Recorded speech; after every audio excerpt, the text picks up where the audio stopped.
છે ને તું અહીંયા ધ્યાન રાખવા રહેજે અને એમ બધા લાકડા કપા બરોબર હરખું ધ્યાન રાખજે. તારો ફોરેસ્ટ વાળા આવે તો મારે ઓછા ઢવડે દાદા કેમ અવાજ કરી તું ફોરેસ્ટ વાળા આવો તો શીખી ગયો કે શીખ્યો બહુ મસ્ત કર્યો આવો કાઢજે બરોબર. હવે એમ જાય છે ધ્યાન રાખજે. હા હાલો આપણે કુવાડા લઈ લેજો.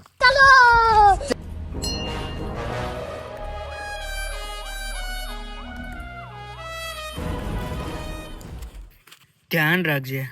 નહીં ધ્યાન રાખે તેથી મારે એક અડ્ડો ખોલવો તો મને પકડાઈ દીધો. હારે ઈ જ છો ને તું. Hello forest department. એ સાહેબ લાકડા કાપે તો ફોરેસ્ટમાં હું સાહેબ જ્યાં હોય ને મોરે મોરો ભરાઈ દો. હું ફોન કરવા વાળો શું લાકડા કાપવા વાળો નહીં. આજે તારો તને જ ભરવા આવ્યો. ઈ દોઢ મહિને હપ્તો આપે. મોર બોલે એ પંગુડી